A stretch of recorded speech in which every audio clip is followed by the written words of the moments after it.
Evidence that these tablets can cause suicidal feelings is now absolutely clear. I don't think really we can dispute it. In our own work, we found that it's related to the sort of person you are. Your personality determines whether you have these problems, and some people without certain types of personality characteristic don't have them. So we need to identify the people who are at risk. And then we can say, well, look, I'm not going to prescribe this for you, even if you wanted it, because I think it could induce suicidal behaviour. One psychiatrist above all others has ensured that we've heard information about SEROXAT that its manufacturer would rather we hadn't. On Panorama's previous programmes, Dr. David Healy explained what he'd found in the secret archives of GlaxoSmithKline during an American legal action. Evidence, he says, proves the company has known all along that SEROXAT can make all age groups suicidal. The data that went in from the clinical trials on these drugs done 15 to 20 years ago makes it absolutely clear when you add the whole thing up that actually the rates at which people become suicidal on these drugs, and this isn't just children or young adults, this is any age group at all, is 2.5 times greater on the drug than it is in people taking placebo. Dr. Healy only saw this data after he was granted a court order as an expert witness in the legal action. He told the British regulator what he found 5 years ago. Back when I approached the regulator first at the end of '99, I thought this is an issue that could have been sorted out within some months. I guess pretty well every year for the last 5 years I've thought it'll get sorted this year, but it's still not sorted. Not only is it still not sorted, but Dr. Healy's professional reputation has taken a battering. I've heard myself being branded as a hired gun and a bunch of other things as well. I've had people call me from literally the 4 corners of the world and say, hey, we've had people come through here recently who've said that really we oughtn't to have any links to Healy at all because he's trouble and he's going to be in trouble.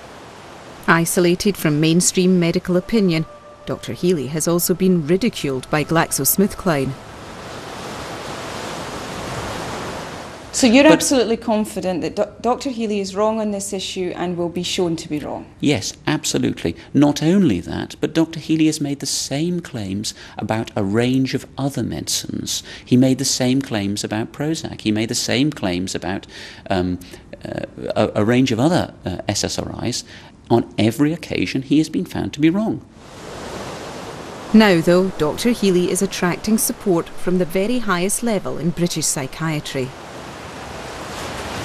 I think that anybody like David Healy, who has spent many years now trying very hard, at great personal cost, to put over what patients are saying, to put over the cause of freedom of information, to point out that we might not have all the information, that there might be less therapeutic benefit and greater risk than we currently understand, it deserves my admiration. Do you think he's been vindicated? I think David's day is here. But the chairman of the MHRA is still completely at odds with Dr. Healy.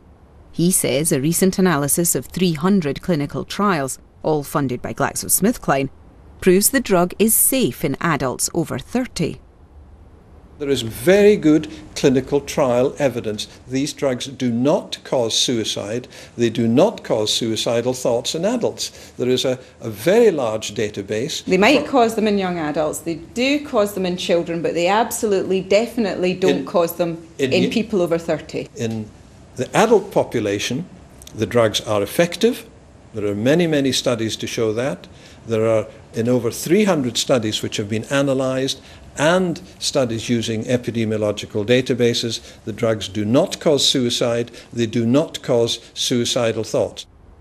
The database Sir Alistair refers to actually reveals that the risk of suicidal behaviour increases in the first month after starting SEROXAT. But he claims that's because of the illness, not the drug. There is a period of time when the drug does not act. It takes a period of 3 or 4 weeks but it's in your before it bloodstream acts. Immediately. But You're suggesting it has no effect on you. It has no beneficial effect for some 3 or 4 but weeks. But it might have a detrimental effect. And during that period of time, there is a risk of suicide which remains from the period as before, and that is the period when the practitioner must monitor the patient very carefully. From Professor Tyrer's careful monitoring of his patients, he's seen evidence that SEROXAT can cause suicidal feelings. Feelings quite distinct, he says, from the patient's illness. In your view, does SEROXAT make some adults self-harm and become suicidal? Yes, I've had a patient I treated myself who found this effect. She found it only on a certain dose, and when the dose was changed, it disappeared. But the fact is, it was clearly related, and she actually experimented with the dosage and found that she could almost predict the suicidal effects. When Graham Aldred's wife was prescribed SEROXAT 3 years ago, she was depressed and anxious, but not suicidal. Rona Aldred was initially worried about taking an antidepressant. Her husband reassured her. When Rona brought the drug home, she said to me she had some reservations about it. And I said, "Don't be silly. This is England. This is a country where you can trust medical regulation." Now, she was right, and I was wrong. Shortly after starting on SEROXAT, Rona became very restless, agitated, and had terrible nightmares. After 11 days of mental turmoil, she drove to a secluded country lane and killed herself. This is what the regulator doesn't seem to understand, that there are people on the end of all this. There are people whose lives should have continued. There are people whose wife, whose sister, whose mother, whose children even, should be alive now and happily functioning in the family. When people take SEROXAT, they don't know what the implications are, and they don't know if they're one of these people that may be so adversely affected by this drug. And of course, if they are, and they don't recognise it, and it doesn't work for them, then in a sense it's just like Russian roulette. They risk pulling the trigger, bullet being in the barrel, and it going off. And I think that's the reality of the situation.